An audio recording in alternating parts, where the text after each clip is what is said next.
My name is Emelie Chhangur. I currently work as the Director-Curator of the Art Gallery of York University. I'm a visual artist and writer, but I'm first-generation Canadian. My mom is British, my father's Guyanese. I was born in Toronto in 1977, and I'm a very proud mixed-race first-generation Torontonian, and it informs a lot of the work that I do. The key piece of being mixed here and the projects that I make is also related to growing up with a single mom. So I grew up in a white family, and I'm always interested in the ways in which cultures coming together teach us something more about who we're not. Because I spent a huge part of my life growing up with one half of my mixed cultural race erased.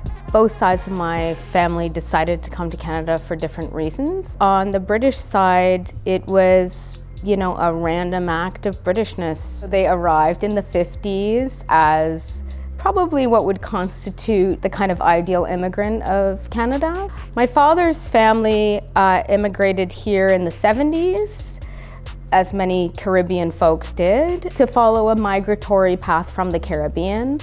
Well, growing up in Canada, my dreams and ambitions are, I think, privileged.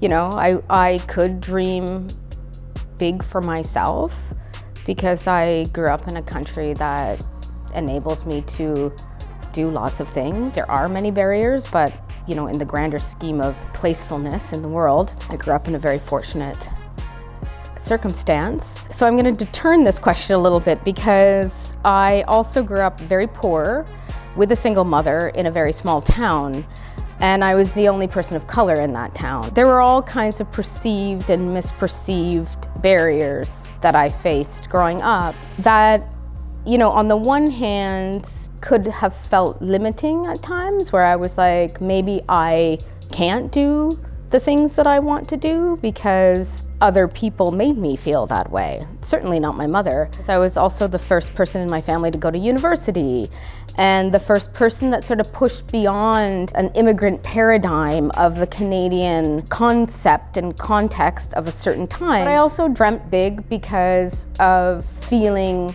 like others wanted to keep me back. I wouldn't allow that.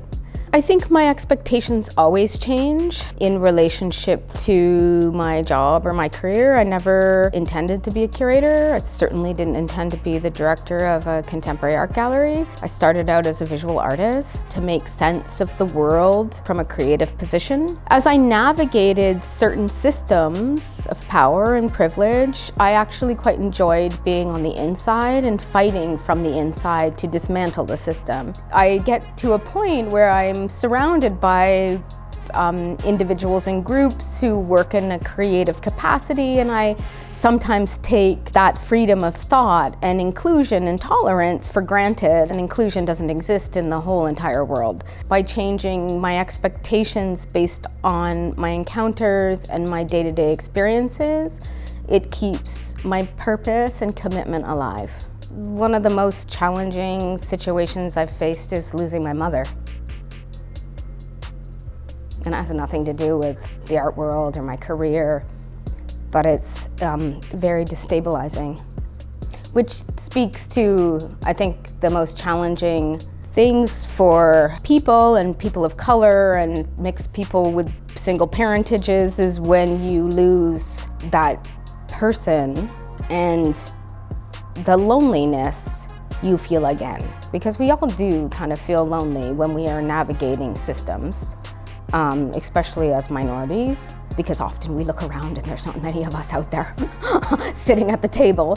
So there's this sense of loneliness. And I came to a realization about my own curatorial practice.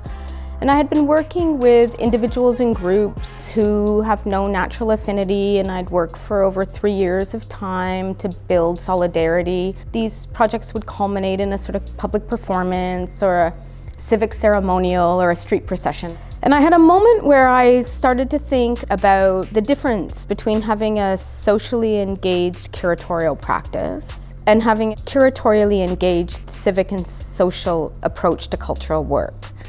And that made engagement the subject of curating and not something a curator did.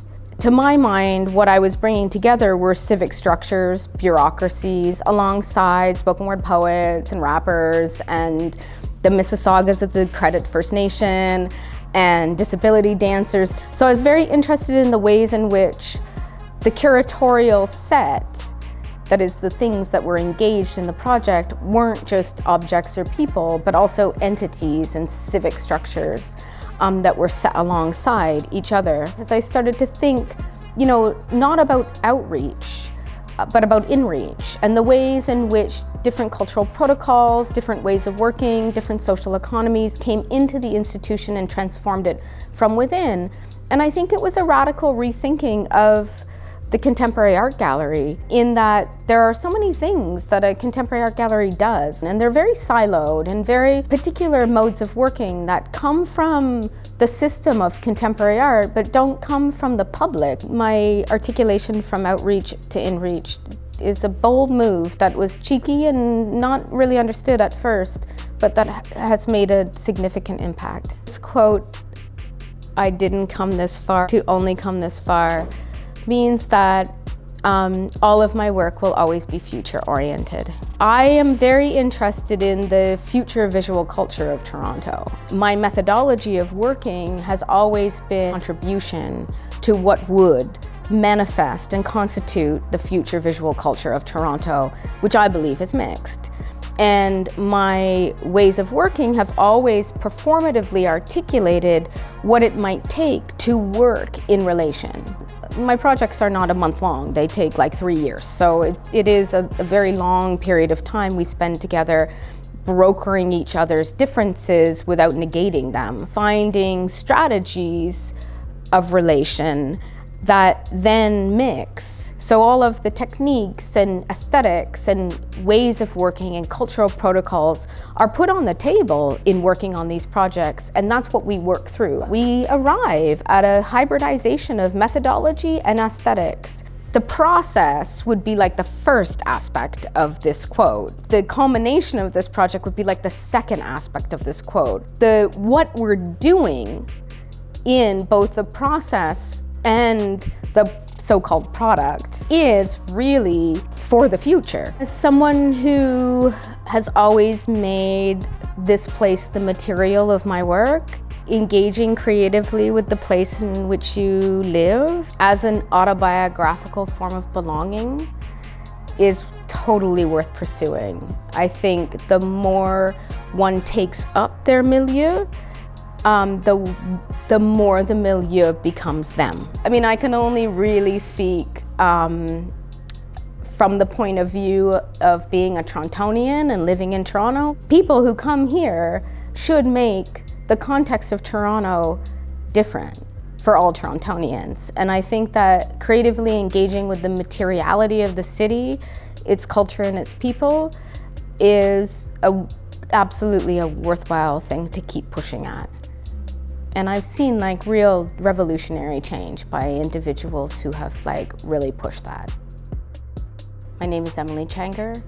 I didn't come this far to only come this far.